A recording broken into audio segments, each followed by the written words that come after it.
We're going. We're doing the thing. I'm gonna go ahead and just share this All right. via Twitter. Yeah. Maybe a tweet. Me too. And then Um, also in this, you should be able to see on the side if we get any comments or anything yep. on the video chat. And then in the upper left hand corner, there's like a little eyeball next to where it says live and the time. And on that eyeball, you can see what platforms people are watching or listening. Uh, Interesting. so it's Facebook and YouTube right now, although it will also be live video. Yeah. So, you know, fun stuff. Yeah. So, I think my spoiler alert for how this talk is going to go is because I'm going to say, see who's right about Facebook ad targeting. The answer is we both are, but for different reasons. Uh, Okay, I like it. so we both are. So let's start about talking about. I think you're muted. There we go. There we are. I have my finger over All the right, mic. I'm Yeah. gonna mute my. I'm gonna just turn down the audio on my phone real quick, just so I'm not feeding back in both places. Oh yeah. And Good then when we point. get people coming in, I can turn that back up. Exactly. Cool. Alrighty. So we're in Look the at this. We're already show. getting questions via YouTube too, so this is great. And we will Awesome. get to it. Is the We'll king? get to it. Is the long live the king? Long with the king. So I think the first question Oh, you should unmute yourself on the Twitter space. I am. Oh, there you go. The There first we go. question. Hey there. The first question we should I think address is at the highest level. One of the reasons why you and I are coming at this from some very different viewpoints is that you're using Facebook as a tool to drive revenue and conversion on the platform, right? Like that's your primary use for Facebook ads. Am I correct about that? I would say yes. However, the better way that I would phrase it is I'm using Facebook to amplify existing business models by driving a higher volume of consistent quality or improving quality traffic into a profitable customer journey acquisition system. That is the very long-winded way of saying it. Basically, yes, but I look at growth and acquisition marketing as the acquisition of profitable customer journeys. And generally, I use Facebook ads and other paid media to acquire a higher volume of people into those journeys. So I would consider myself a farmer more than a hunter. Okay.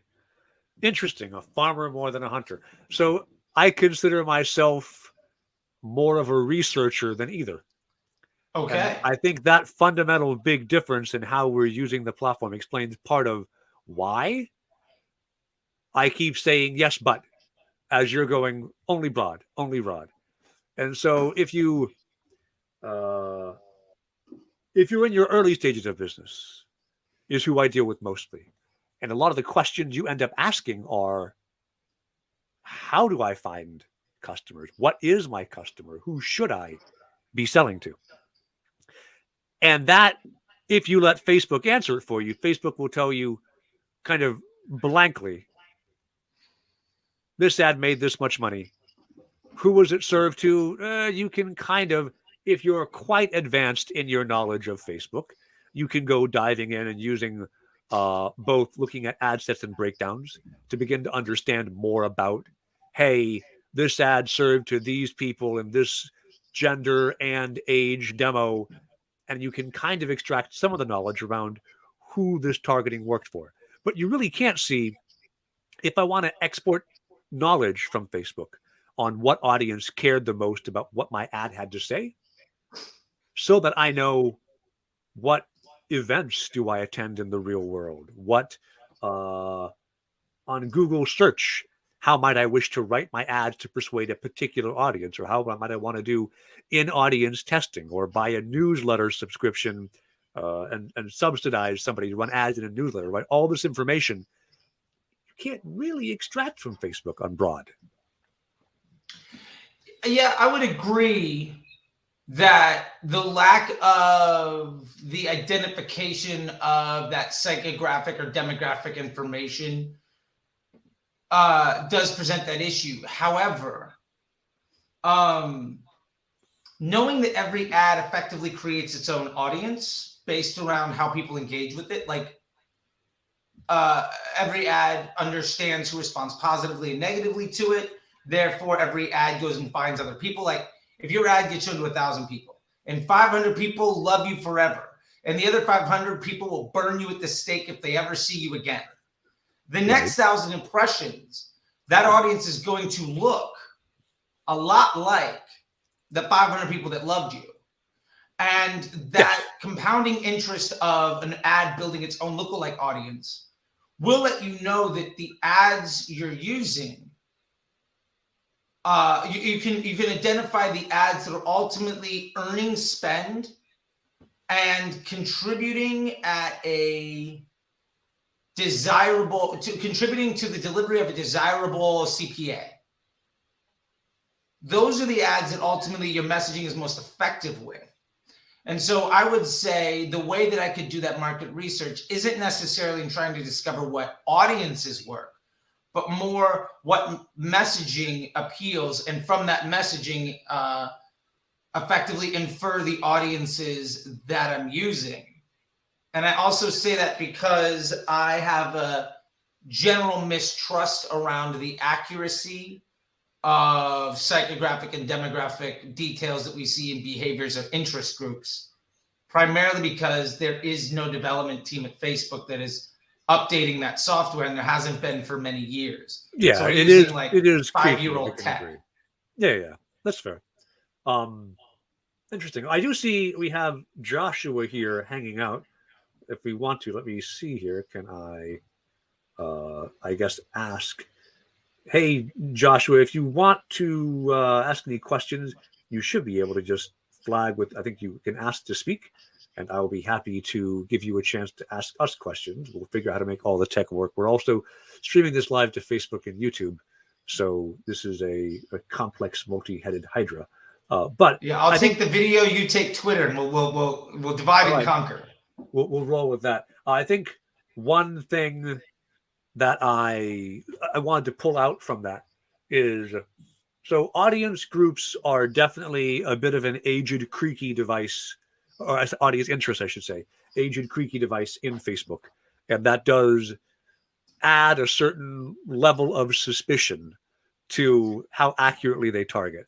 That said, I have, over the last decade, had quite compelling results by using Facebook to relatively inexpensively answer the question of who cares about my product and what language persuades them. So, like, broadly speaking, and I mean, you're definitely a Facebook expert here too. Average click-through rate, which is usually a bad measure, right? Usually you shouldn't care about your click-through rates. You care about bottom-of-funnel conversion. But change how you think about Facebook for a moment.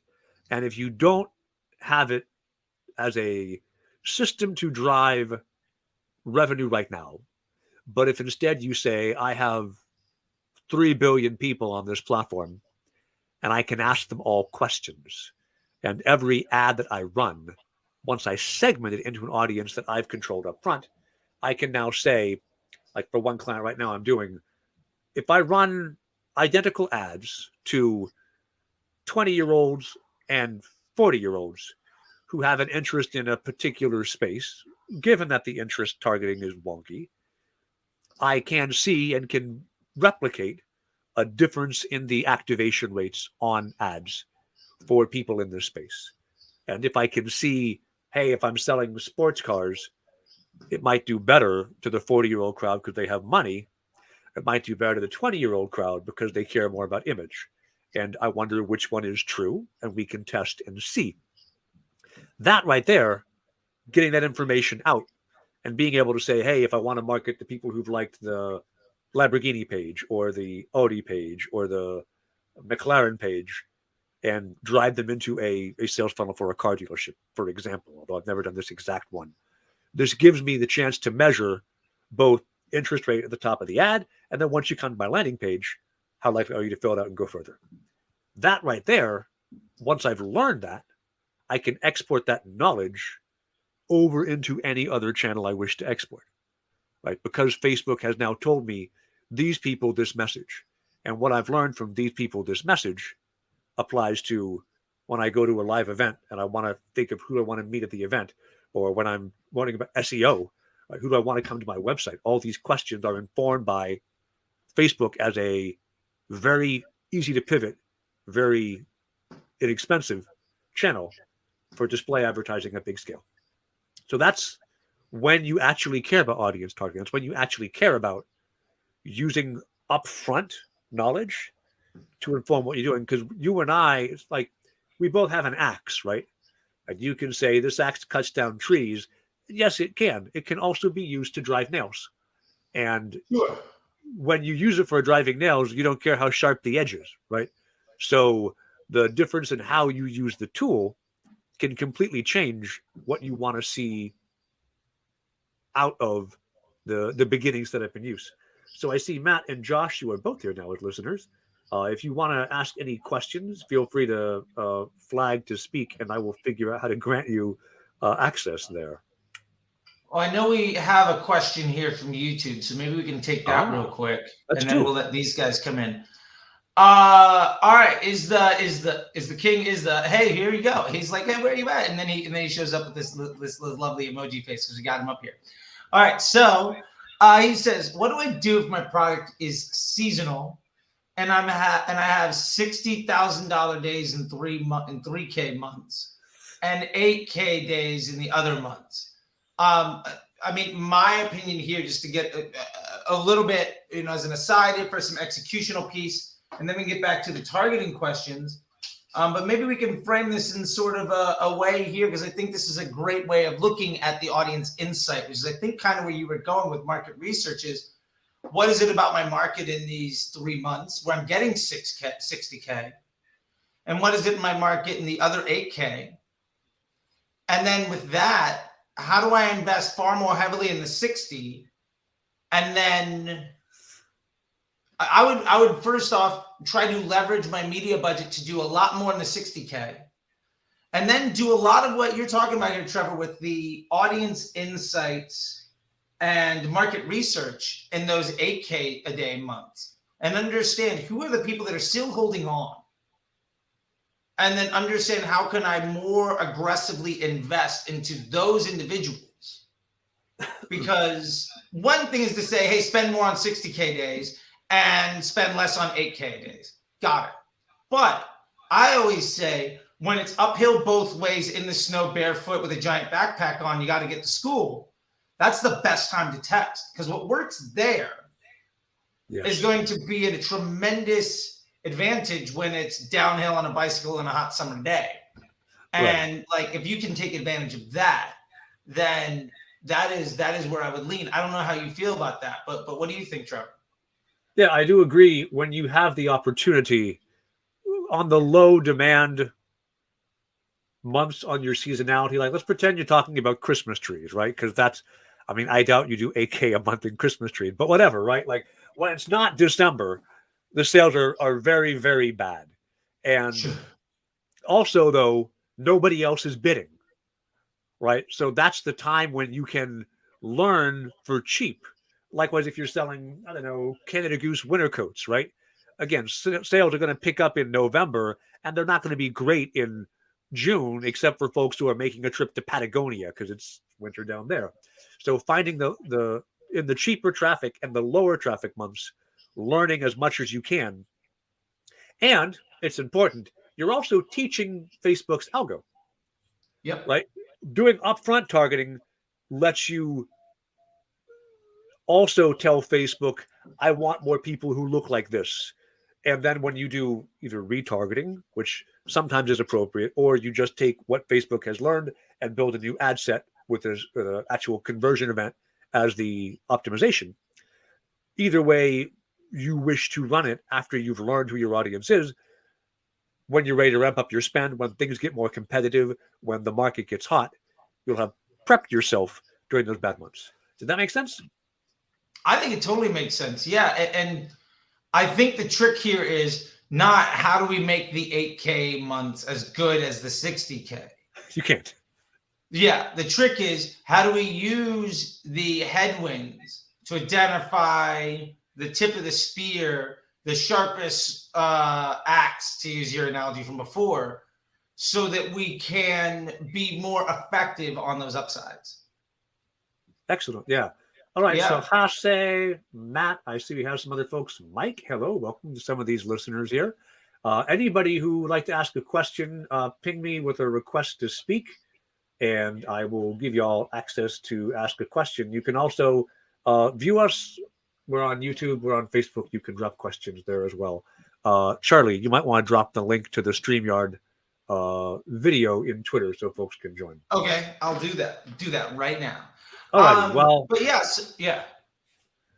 While Charlie is there you go. We have another question coming here from Elvis. I'll take a gander at it while you go share links. So how impactful is the Facebook page score in your performance? We have some competitors sabotaging us and lowering our score on purpose. So there's two sides to that question. And one is how much does it directly affect performance? And the other is how likely are you to get whacked by Facebook's algo for fraudulent ads, which I have found recently they've gotten really aggressive on low page scores, just banning ad accounts entirely. And for dumb reasons. Like I had a client that was in the moving space, right? Like pack up boxes and put them somewhere. And so the ads were pictures of boxes and things like, let's move you and store your stuff. And they got banned for inappropriate content. And I literally cannot fathom the reason, except their ad account was 1 day old. And so their score was so low that the algo saw one negative like rating on the post and went, bloop, you're done, right? Like that's one side of it. In my experience, the overall page score, provided you have a high enough score to not get instantly binned, doesn't have a tremendous effect on the ads. Very early on, it may affect your CPMs, but if your ads work well, Facebook wants to serve ads that do well. And if your ads are driving the action that you pay Facebook for, they will continue to serve those ads and bid more and more competitively as time goes by. What have you noticed, Charlie? Yeah, I think so. The page score is part of the advertiser score that Facebook brings in. Ultimately, the bid in the auction is budget. So how much money is that ad actually going to spend today? Budget is not what you put at the campaign level. It's what is the amount of work any ad has to do.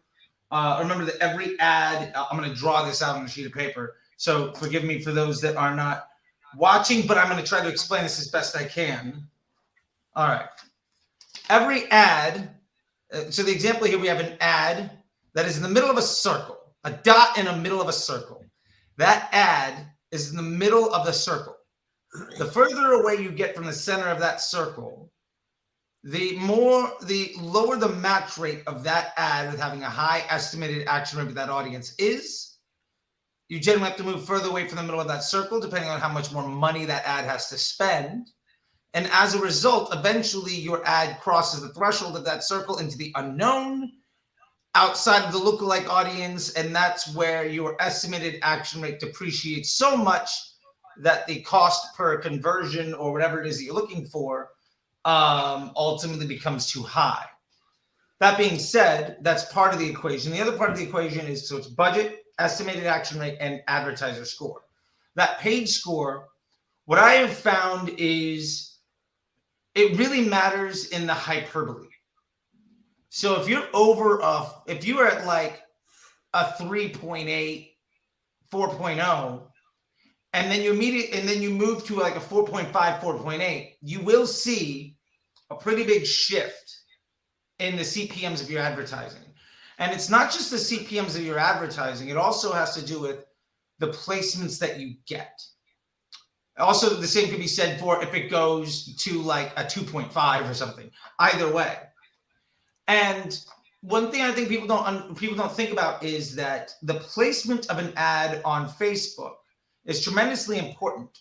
And premium placements, what we would classically consider to be above the fold, that is lower cost inventory that is earned. So a brand that is doing, for instance, if you're doing if the estimated action rate and cost of your CPMs is very low, let's say you've got a really engaging ad that's working abroad and you've got a 4.8 page score. Odds are you might be the third piece of content when somebody opens up Instagram. It's like your sister, some brand you love, boom, here's an ad. Now that ad, not only is it far more impactful psychologically on the user with respect to the conversion funnel, but if that ad is something I don't want to see as a user, or is harmful to my, it causes me to consider leaving the app, it's also harmful to Facebook's business model. So when you are using targeting, or you have ads that are not any targeting, but when you are using targeting that's not a good match, or you are using ads that Facebook deems as being a liability to their business model, you're not going to be the third ad. You're going to be the ad that's 15 minutes into a doom scroll when somebody's like in traffic, or, you know, in the elevator, or on the toilet, or in bed, or something like that. Like, that is not only a very low quality impression so far as pushing forward some sort of consumer journey, but it's also way more expensive. That ad that's like the third thing in the feed might be $15 CPM, might be $10 CPM. The ad that's 20 minutes into a doom scroll might be $35, $40 CPMs. So my point to that is there's not a big change between like 3.5 and 4.25, but there's a huge change between 2.5 and 4.8. So I wouldn't say that the page itself, that page score, is tremendously important in that like a 3.9 and a 4 is the hugest difference. But I would say that the better that page score is, once you get hyperbolically outside like the bell curve, if you are doing better at that page score than your competition, odds are you are going to, even at broad, retarget bottom of funnel impressions from your competition. Somebody added a cart on Adidas, Nike, and Reebok.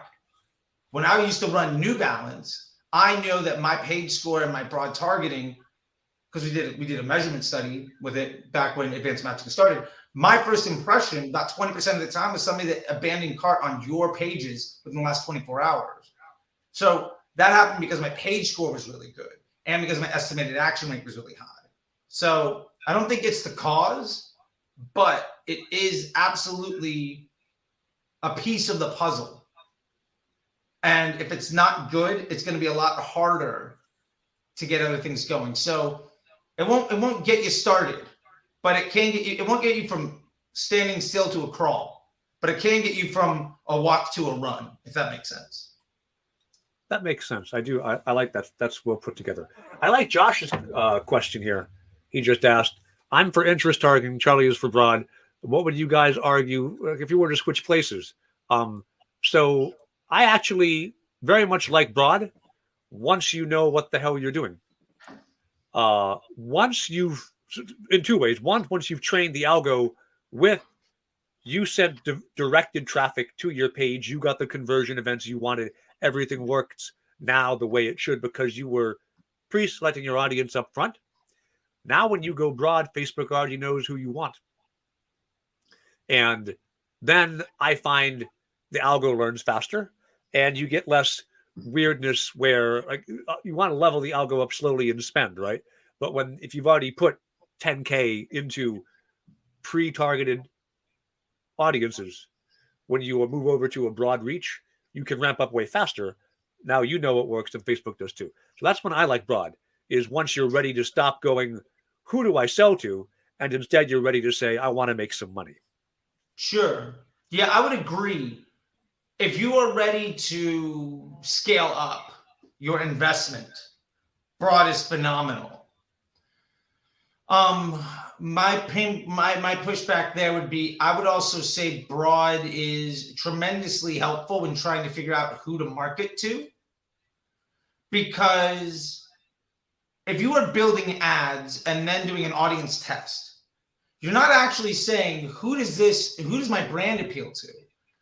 You're saying when I've taken a guess at what people want to see with my content, who does that guess actually appeal to? So when I have already narrowed down 90% of when I've already focused down to 5% of my available choice because I've decided a headline, I've decided a creative, I've decided a copy. Who does that appeal to?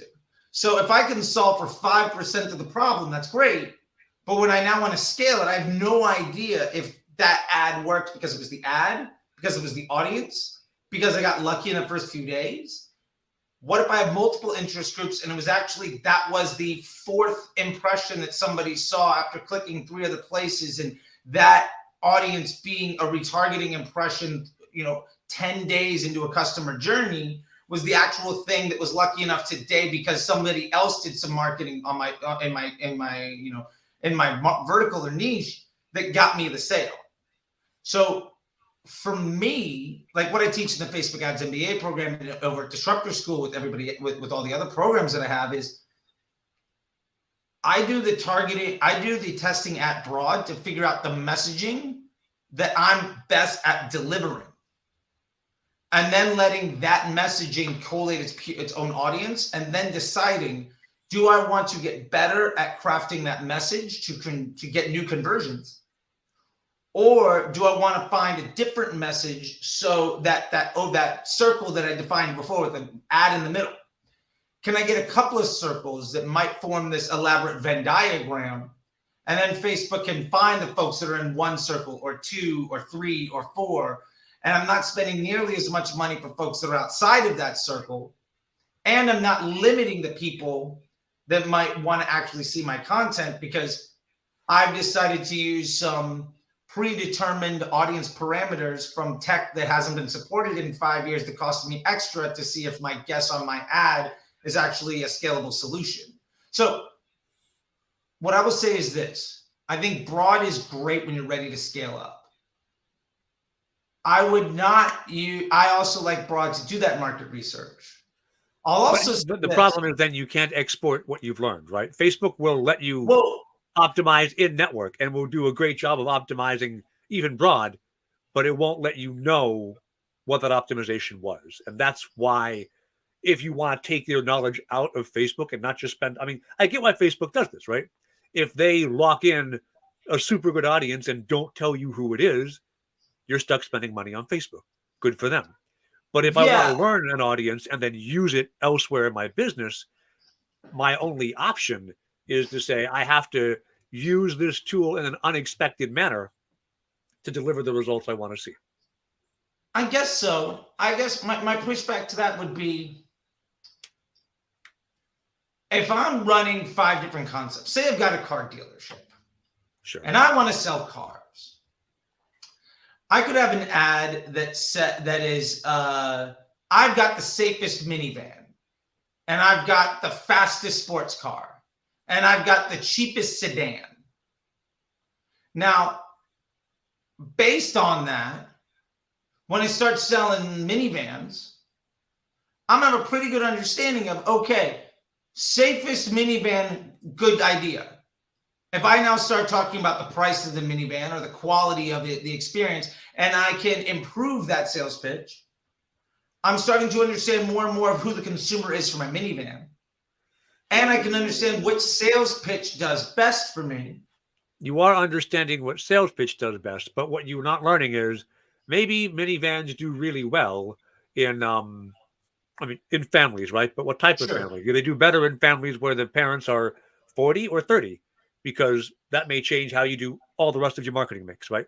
Yeah, but could I not take a look at the demographic breakdowns of my delivery for that point of age, gender, and location? For age, gender, and location, fair enough. But for anything else, you can't, right? If I want to know, hey, if you buy a minivan, could I advertise on TV with young Sheldon, right? Like, would that be a good place to run ads? Because it's broadly in my demo as people who have this interest. If I can see, yes, it is, then I've exported knowledge from Facebook. Whereas Facebook might be quietly knowing, oh yeah, young Sheldon watchers, they love the minivans for whatever reason. And then Facebook will know to target that, but Facebook won't tell me unless I pre-select and then find it out the hard way. Well, let's play devil's advocate here, because I used to do a lot of television. I used to run CBS of their Facebook stuff like 10 years ago, and we'd have like $1 million a day budget. And what we would do is we would test for the ads and see what ads work best.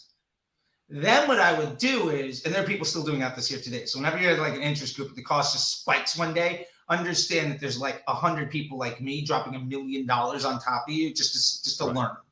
Yeah. What I would do is I'd take that $1 million and I would run that ad. So I did like the launch of the Stephen Colbert taking over the Late Show, right? And I did like Supergirl and Code Black, like all of these like fun shows. Every now and again, somebody talks about a show, I'm like, oh, I did the premiere. It was fun. But what I would do is I would take that ad that proved to be best, and then I would run it against like 30, 40 interest groups. And from that, what I was able to do, I might spend $1 million a day for a week, spend like $5 million to promote the Late Show with Stephen Colbert as a brand new show on TV. Based on that insight, which I could do before the launch of the show, like a week or a month before, is we could then take that data. I was working at Omnicom at the time. I was supervisor of the West Coast operations for Facebook ads for Resolution Media. I could go to Chiat Day, which is basically just another office in the building. Actually, really fun building. So another like hangar inside of this like lovely art project that everybody got to work in. And I could go and say, hey, look, you are selling all of the commercials nationwide for this show. Here is the audience data by interest group for who responded really well. So in that way, we could sell $50 million of ad time for the year based on $5 million of Facebook spend. Yeah, and you needed the interest groups. And you needed the interest groups to learn that, which is my point. Yeah. Right. Yeah, on Facebook, when you want to optimize in Facebook, Facebook is excellent. When you want to optimize out of Facebook, that interest targeting lets you learn and export data out. And that's like the fundamental differences in our approaches. Your approach is right a lot of the time. I do still think, and you've used it yourself the same way, just at bigger budgets than I do, because I work with small companies on purpose. That it's the same thing, right? You learn who cares, and then you can go and use that information anywhere else that seems applicable. Yeah, it's funny. I had somebody over yesterday, and we were putting together a plan for the purpose of privacy concerns. Let's just say a very famous American motorcycle company getting into a fashion line. Okay, that's a very narrow audience. I think I know who we're talking about, but we won't name just names. NDAs. Got to be respectful. I agree. I don't need to name drop, but like that's So our plan was basically what you're talking about in exact reverse, where we found the ads that worked. Then we used the ads that worked and said, this is what people are most receptive to. Now let's find the people who are most receptive to this messaging. Okay. Yeah. So that we can then go out of home and broadcast, etc. We had to plan like 7 million, but there's like a 30 million budget. How do we spend that other 23 million? Again, super high level. Obviously, I deal with numbers that a lot of people deal with, but like that is where I'm using that application. Gotcha. The other side of this, though, that I'm interested in your spot, and we're getting Elvis says that was really helpful. Thanks a lot. Thank you, Elvis. Is to bring back up Trevor's thing. I think a lot of people go into Facebook advertising before they know who their market is and before they know what product sells well. Yeah. And generally speaking, my advice to those people is don't. Because Facebook is really expensive. And what I mean by that is the exchange rate on your investment with Facebook versus other forms of growth and acquisition and revenue the exchange rate is far worse than search or what would you recommend? So my point is figure out a way that your business works. Right. Get the profitable customer journey acquisition machine figured out. Yeah. Build your factory. Then get a bunch of work orders. Don't get a bunch. Don't say I'm going to make 10,000 widgets and then try to build the factory and then complain when it doesn't work. Okay. Does that make sense? So yes, like but a lot of times, my best advice why Facebook isn't working for people is because Facebook amplifies your business, and if you don't have a good business yet, you're just spending a lot of money to tell people that you're not ready for their business. But I both agree and disagree here, because one thing that Facebook is good at. So you mentioned SERPs, you mentioned email, right? So SERPs is quite expensive. SERPs is more expensive than Facebook, and email is slow. Cold email outreach, to do it well, you need 90 days to really get things spun up. What you get with Facebook, I talk about this a lot when I'm mentoring startups. And I am, by the way, we have a bunch of listeners I should also make sure to toss in. If you would like to ask a question, make a request to speak here in the Twitter space, and I will add you in. I have no idea how we'll get the audio into the YouTube channel. I guess I'll hold my phone up really close to the microphone. Yeah, just hold the phone to the mic. I used to do this back in Clubhouse all the time back in the day. Hey, you take the phone and you basically just do like one of these numbers here. I got phone. you. Put it on speaker. Hold it there. All right. So yeah, if anybody has a question, flag to speak. We'll be happy to invite you in. But so, what you get out of Facebook and what I teach startups, I'm the top rated mentor out of like 25,000 at Founder Institute, is you've got the wolf at the door, which is spending money, right? It is buying services, running marketing budget, whatever. You have the rat in the basement. It's time. It's spending time. It is losing time and energy and effort because you haven't learned your business yet. And Facebook is when you're running Facebook ads to answer business questions around who's my audience, what do I sell? You're spending money instead of time. And what you can do is in 90 days, you can run, I mean, in my case, I'm running 18 different experiments around audience. At the end of those 90 days, you've answered, what's my funnel? And then you're able to move, right? Now, I agree, it's spendy. It's 50 grand at least to get you there. If you've got the money and you don't have the time, like a lot of my clients, right, and a lot of startups out there in general, you've got 10 people on the payroll and you haven't got your product working yet. Like the product works, you haven't got the funnel to sell working yet. What do? So you can spend 6 months, which is going to be 200K in salary, and maybe answer it. Or you can spend a month or two and get that answer, spend 20, 30K, and then you're ready to actually take what you've learned there and apply on all your other channels. So that's the pushback is, yes, Facebook is expensive in money, but it is one of the most agile in terms of pivoting, and it's one of the fastest in terms of time because your volume is incredible. I have a client last week, I accidentally, because their CPMs were crazy low, I accidentally ran them an experiment with, I think they had a $250,000 impressions on like a $1,000 spend because their CPMs were crazy low. And that volume that Facebook can deliver, even when you didn't want that much volume, right, means the statistical relevance of the data you're gathering is almost unbeatable. I can do 10 customer calls maybe in a week, right? If I'm working real hard to hustle potential customer calls, I can get 10,000 or 100,000 points of data on which offer is most compelling in that same time frame, and which do you think is statistically less likely to lead me astray. So that's the trade-off there, right? Facebook is spendy, Facebook is fast. Facebook in-app remains, if you're only optimizing conversions in Facebook, remains one of the best channels, even in B2B. I just wrapped up a contract with the client. We were doing a modest spend to your standard. I think it was 10K a month. Hey, look, I know I have large numbers of numbers. Not all of my spend, by the way, is that there's a lot of people that have like come to my program. They're spending $50 a day. Right. I just happen to be, my specialty is taking folks from scale up to exit. Right. Not getting people from, I can't get you from standstill to crawl. That's what I do. From like a walk to a full-on sprint. Got you. I'm standstill to crawl guy. That's the part of business that interests me. Which I love. And that's why I think this is so valuable for people to understand the differences in how we look at things. Yeah. So that for them, they were doing 10K a month. They were doing, I think, 25 a month on LinkedIn.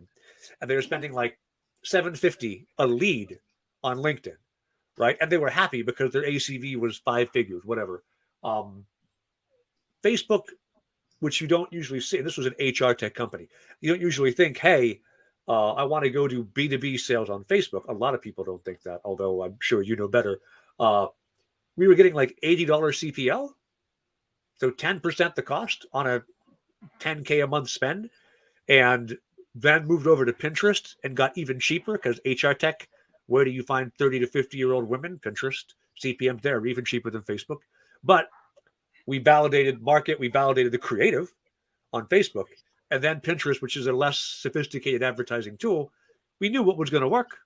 Off we went to the races, right? Like that can work very, very well as well to get you from, I'd say, a crawl to a walk. They were not quite standstill to crawl. Gotcha. I love that. I love that. And I think that's a really big piece here in that we're talking about the application because, yeah, I think it's what I'm getting out of this process is, and I don't disagree with it. I think I would execute it differently, but I think we're on the same spot is using Facebook as, and I always say it's a market research and intent creation device at scale. It's probably the world's greatest market research and intent creation device ever. Yes. Awesome. We're building a foundation here. I love it. This is great. And then with that, you're using that to validate ideas from which to get to that crawl state, right? Like to get it to, if we say 80% of startups fail, you might be able to have a better than 80%, a better than 20% hit rate on success because of the market research you're doing. So you're investing in market research to get to, instead of a 20% success rate, 80 failing, 20 being successful, instead of getting a 20% success rate, getting to a 30 or 40 or 50% success rate or more. But like I'm at about 50% these days. Yeah. That's fantastic. So you have a 2.5x better success rate by doing this. Yes. And then you're going from that to the broad because you understand what's happening. So you're using interest groups, which is a very interesting use case. And I think it makes sense. I don't know that I would execute it the same way, but I like the overall thinking of let's do market research to understand how to get a higher success rate in a startup to get to the point of scale, and then adopt broad and go straight into it to scale what we know works. Yes, precisely. Got it. Yeah, for me, I think when I say I would do things slightly differently, because I totally buy into what you're doing and I like it, I would rather do wide scale concept-based testing around creative, specifically so that I can understand what creative concepts work, and from that infer the audiences through like stuff like what Sarah Levinger teaches with consumer psychology and many other great women and men in the space that are using that feedback, that data analysis a lot better than I am. I'm a data person. I cannot infer intent. My brain works a lot differently. I'm so happy that I know good people like that. Sarah also has a course in Disruptor School, not to be completely shy or whatever, but there we go. Not to be, trying to be a mensch. Anyway, using that analysis of the creative that works to then identify these psychographic and behavioral and demographic pieces of information with which to then go after, I guess, to then go after additional marketing. I guess my point is, my issue that I have, number one, is I feel like the validity of the data that I'm getting from an interest group, for me, is I know that if I put an ad at broad and it works, I can trust that it works. If I put an ad in an interest group to say that that interest group is effective, I've got a lot of caveats that I have to check off my list. And that's sort of my view to this, if that makes any sense. So that why I'm a little suspicious on that. And then also, yeah, I when I'm talking about the exchange rate or the cost, I'm talking about how much does it cost to make money when you understand how to sell something. You're saying Facebook is far cheaper because in order to understand that on Google is and I agree with you, is phenomenally more expensive because it's an intent monetization platform, Yes. not a market research device. Yes, I agree. That's a great way to put it. I guess the only difference is instead of using targeting to understand who likes my content or who I can sell to, I would rather market test with my sales pitches and lean into what's effective. And then from that, extrapolate out how to marry these wins into other channels if I want to go that far. Because I guess the last point that I realized that completely exists in my head and I didn't say is if we're just starting out to see if we can make a business work and we're doing interest group testing on Facebook to understand our audience. Yeah. With the intent that we're going to take that and go to other platforms. I don't find that most brands need to go more than like don't need to leverage that other platform intent until way down the line. And at that point, their brand might evolve, the messaging might evolve, or the interest, the information that you get through business intelligence might already give you that answer anyway. That's fair. Other platforms can include, right? What content do I write and post to Facebook and LinkedIn? What does my website say? How do I do customer onboarding emails? What product do I? I've got a client right now. They're what can I say? They're a very large financial institution in Asia, which is a rare client for me. But they have a brand new startup they launched without the success they wanted to see. And so we're relaunching it, which is why they came to me, because they're like, hey, new positioning. And they don't know yet how to prioritize their roadmap. And part of what this is telling them, the experiments we've run for them, is here is who wants what you're selling, and here is the features they care about most. We did by now it's like 36 different ways of targeting creative message audience, because fundamentally you've got to solve three things for go-to-market, right? Who's your audience? What is their problem? What do you offer to fix?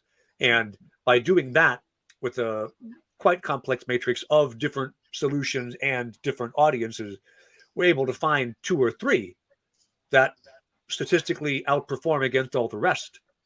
And with that, then you're able to say, oh, I need to make this feature part of my launch packaging, because now I know before I even built the product, or rebuilt, in their case, the product, I know this is what people want to see. And so that is, I need to get the information out on the feature that worked best, on the audience that worked best, because how do I talk about onboarding with the client if my options, for a very large bank, am I talking to 20-year-olds who are trying to get their very first savings account out of college? Am I talking to 50-year-olds who are thinking about retirement? Super different onboarding for maybe the exact same technology. Yeah, I think that makes sense. I'm on board with you. I think that works. I think it's just a matter of what I think is great here is the understanding of ultimately. Oh wow, we got some. Oh, my private photo here. How about there's not even a link. Spammers, if you're gonna spam a chat on YouTube, do it better. Do it better. Don't spam marketers' things and not include a link. There's not a link, much less any GTM information. Like you got to get your 69xxx.site. Get it together. Get it together. So I forgot what I was going to say. Followers, yeah.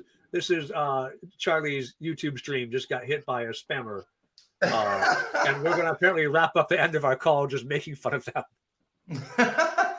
But yeah, I think, is there anybody else where we can address maybe some questions or get some feedback here? I think that'd be really great. If anybody in the Twitter wants to raise their hand, or anybody else of the folks watching want to do that, because I mean, there was something that we did have some folks that raise their hands. There's some questions here, but I guess my question to you would be, while we're waiting on that, is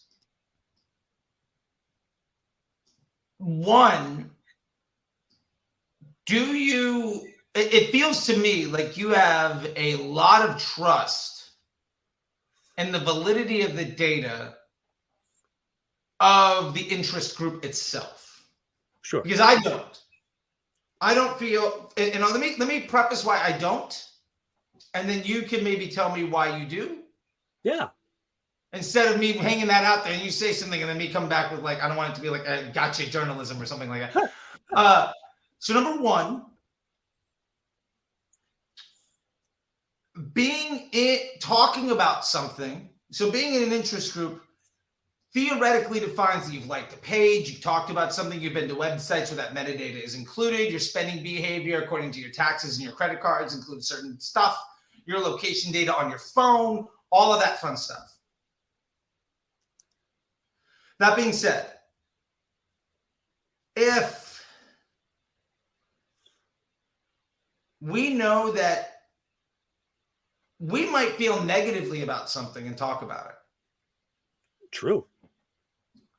Like if you go to a restaurant and you have bad service, odds are you're more likely to talk about bad service at a restaurant than above average service at a restaurant. It's either really good or it's anything less than expectation. I still talk about the time that TGI Fridays served me a hamburger with the wax paper still on the cooked meat, right? It's been Not almost good. 2 decades. Almost 2 Gotcha. decades. That would theoretically mean, potentially for this use case, you're in the TGI Fridays interest group. Right. So if we know that, let's say half of the people in that interest group theoretically are talking about something negatively. Now, that might be a low or high. I think it really depends on the topic, right? Some topics are far more hyperbolic. You know, cats versus dogs might have a different reaction than a political post or Bass Pro Shop or whatever, right? But let's just throw it out there. 50% of the available audience that is accurately being tracked might feel negatively about something, but they're in the interest group. We also know, based on multiple studies, because the tech hasn't really been updated, the best version of the tech a few years ago, about 1/3 of the people in that audience were there basically just by mistake, like just errors in the tech. Yeah. So if we're going to take 1/3 of the people off the pie, out of the pool, and potentially half of the people in that pool feel negatively about it, we're left with maybe 1/3 of the pool that is positive. Out of that 1/3, we're now trying to target the people within that 1/3 of the group that also have any buying intent. To me, that is such you've taken the available pool of who that ad might want to appeal to, because that ad might appeal to 50 million people, but you're at a fraction of 1/3 of a 30 million person audience, so you're down to like 3. And then it's the conversion rate on that 3 million that you actually happen to reach. Like, you see what I'm saying? Like so for me, that is where my pain point with interest targeting a lot of times stems from. The answer is surprisingly easy, which is I honestly, I only care a little bit about the accuracy of how this audience is being selected, right? There is some, to export this data, I do need some information I can pull from there. But honestly, I care that it works more than I care that it's accurate, right? If I say, here's my intersection of 8 different audiences, even if I assume 2 of them are wrong, if I've got information on, hey, this is what looked like it works in my Facebook targeting. One, I'm gathering millions of points of data, which automatically levels out a lot of the inaccuracy. When I go through my full set of 18 different experiments for a client, I'm averaging between 2 and 5 million individual data points at the end of that, right? Which means sampling errors have to be really big to cause a substantial problem in this data. And the other thing is, as I am getting this knowledge out, I'm testing it, right, 18 distinct times over the course of 2 or 3 months. I'm also learning enough information that when I then apply it somewhere else, in my onboarding, I can see who the customers who are signing up are, right? I can use Apollo to enrich my lead data and say, oh, everybody who I got isn't who Facebook tells me they are, right? There are many places along the way where you can double check and understand just because Facebook says this doesn't mean it's true. Facebook is, as I think you very intelligently put it, the largest market research tool in the world. With that size comes inaccuracy, and that's okay. All I'm putting together here are a series of bets around who this audience is. And then as I've learned this, I validate this on other channels. And if they work, if they don't work, that is on me, the business owner or the marketer working for the business owner, to solve and say, all right, this was our philosophy, this was our theory, this was the hypothesis, we tested it, we learned this, now we're doing this instead. And that whole funnel, a good marketer always tests, a good marketer always asks. And so even if Facebook tells you this is what works, if your Google Analytics or your CRM tells you something different, you begin to question, right? This has been a really interesting talk. I have a 1 o'clock I have to hop on. I'm sure you have other things to do with your day. I really appreciate it, Charlie. I had a great time. From one bearded man to somebody with probably the best mustache I'm going to see all week, potentially all month. I don't know. I went to Geek Out, and Cody there has another, like one of these guys. So all right. And top 2 mustache of the month, because I'm not going to play favorite. I'll take it. Thank you, Trevor. This was great. I really appreciate it. And maybe we can do this again sometime. Yeah, I'd love to. All righty. Thanks to all the listeners. Any questions you have, hit us up on Twitter with any follow-up if you'd like. And otherwise, have a great day. Take care, Charlie. Yeah, see you. Bye.